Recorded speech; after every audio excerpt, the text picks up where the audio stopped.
Good morning, afternoon, everyone.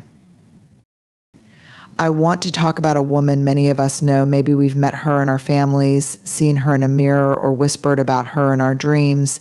She's the woman who chose herself. Now, choosing yourself sounds simple, doesn't it? Like picking out the perfect sweater from a shelf. But let me tell you, this choosing yourself is not about perfection or ease. It's not even about being selfish.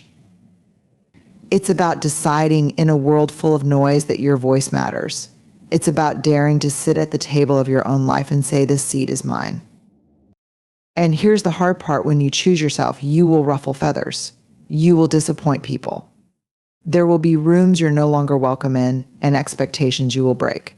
But you will also find a deep, unshakable truth: you were never here to fit into someone else's story.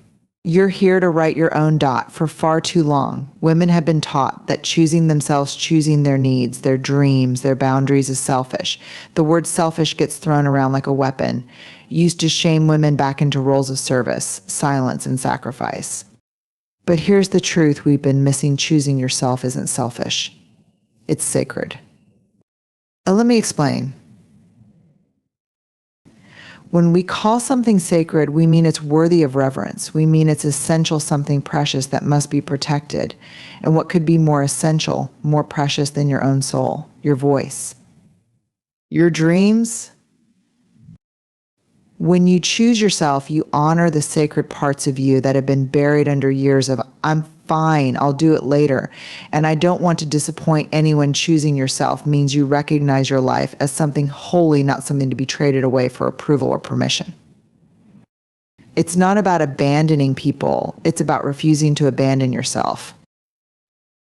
You see, the myth of selfishness tells us that if we care for ourselves, we are somehow taking something away from others. But that's not how it works. You can't pour from an empty cup, and you can't love others well if you're constantly neglecting yourself. What happens when you choose yourself, when you prioritize rest, dreams, joy, and boundaries, is that you become more present, more whole, and more capable of loving deeply and authentically. Choosing yourself is sacred because it's an act of truth-telling. It's looking in the mirror and saying, I matter, my dreams matter, my time matters. How many women have spent decades silencing that truth to be good, to be nice, to be enough? And at what cost? The cost is living a life you don't recognize, one where resentment replaces joy, exhaustion replaces peace, and everyone else's expectations have drowned out your voice. Choosing yourself is about reclaiming that voice. It's sacred because it's a return to who you really are, not who the world told you to be. And here's something else: when you choose yourself, you teach others to do the same. You become an example of what's possible. For your friends, for your sisters, for your daughters, you show them that there's nothing shameful about honoring yourself. In fact, it's one of the bravest things you can do. Choosing yourself isn't selfish. It's a declaration that you will no longer abandon your needs, your boundaries, or your worth for the sake of fitting in. It's stepping into the sacred truth that you, just as you are, deserve love, peace, and joy. It's sacred because it reminds us that our lives are not something to be bartered, measured, or erased. Our lives are sacred ground, and we are worthy of tending to that ground with care. So the next time someone calls you selfish for choosing yourself, I want you to hear that word differently. I want you to hear it as a sign that you are living with intention, that you are honoring yourself, that you are walking a path that's not always understood, but is deeply, profoundly yours. Choosing yourself isn't about taking from others.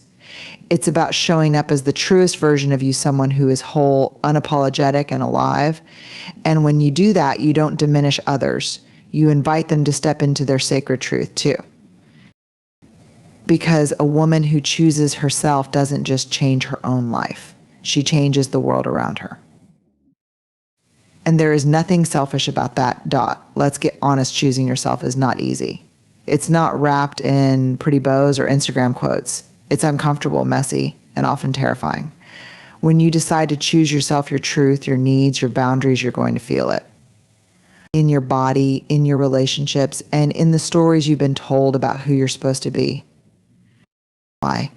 because choosing yourself requires change. It means breaking patterns that are so deeply ingrained they feel like second nature.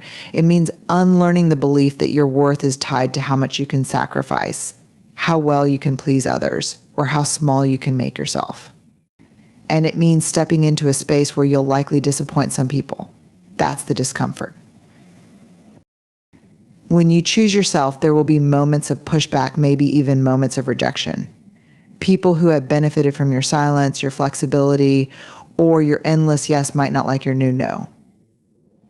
And for many of us, that's the hardest part, the fear of being misunderstood, of not being liked, of being called selfish, difficult, or ungrateful. That fear keeps us stuck in jobs that drain us, stuck in relationships that shrink us, stuck in lives that don't feel like ours. The discomfort of choosing yourself is real, but here's the truth, there's discomfort either way. Staying quiet when you want to speak, that's discomfort. Ignoring your needs to avoid conflict, that's discomfort. Saying yes when every part of you wants to scream no, that's discomfort. And yet we convince ourselves that this kind of discomfort is easier because it's familiar. It feels safer to stay small, to stay liked, to stay quiet. But over time, that safety begins to wear us down. We trade temporary comfort for long-term resentment. We give up pieces of ourselves for the sake of fitting into spaces we've outgrown. And in doing so, we lose sight of who we are. Here's what I want you to hear: the discomfort of choosing yourself is different. Yes, it's hard. Yes, it will stretch you. But on the other side of that discomfort is something beautiful, something worth every tear, every shaky conversation, and every step forward. On the other side of discomfort is freedom. Freedom to say no without guilt. Freedom to pursue your dreams without asking for permission. Freedom to stand in your truth without apologizing for it. When you choose yourself, the reward is authenticity. It's peace. It's knowing you're no longer living on someone else's terms, but your own. It's walking through the world with a kind of confidence that doesn't come from pleasing others. It comes from knowing you honored yourself, even when it was hard. Think about it this way: anything meaningful in life requires discomfort. Growth requires discomfort. Healing requires discomfort. Becoming the woman you are meant to be fully, unapologetically, and beautifully requires walking through discomfort. The question is not whether you'll face discomfort. You will. The question is, what kind of discomfort are you willing to choose? Will you choose the discomfort of staying small and silent, hiding parts of yourself to make others comfortable? Or will you choose the discomfort of stepping into your truth, of being seen, heard, and fully alive? The reward for choosing yourself isn't just a better life. It's a better relationship with yourself. It's waking up in the morning and knowing no matter what happened yesterday, you chose you. And that is worth everything. Because at the end of the day, discomfort is the price of growth, of authenticity, and of freedom. And when you choose yourself, you're not just enduring discomfort, you're transforming it into something powerful. So let the discomfort come. Feel it. Walk through it. Trust that on the other side is a version of yourself you've always known was waiting. The price is discomfort. The reward is a life that feels yours. One of the most dangerous lies we've been taught, especially as women, is that our worth has to be earned. That it's something we need to prove. That we're only valuable when we're pleasing others, achieving something, or meeting impossible standards of perfection. And so we hustle for our worth. We exhaust ourselves trying to be everything to everyone: good enough, smart enough, successful enough, pretty enough, kind enough. We shrink our boundaries, silence our voices, and wear ourselves out in an endless race for approval, believing that if we just do more, if we just become better, we'll finally feel worthy. But here's the truth, and I want you to hear it with every part of yourself: your worth is not earned. It is inherent. You are enough because you exist, period. Before you achieved a single thing. Before you bent over backwards to make others happy. Before you became the caretaker, the peacemaker, the perfectionist, you were already worthy, whole, complete, and deserving of love, joy, and belonging. You were born with worth, and nothing you do or don't do can take that away. But here's where the problem starts. We live in a culture that measures our value like a transaction. We're told we have to earn approval, love, and respect by performing perfectly, by being productive, or by conforming to someone else's expectations. And when we fall short because we're human, we start to believe that we're not enough. Let me say this clearly: worthiness isn't a prize at the end of a to-do list.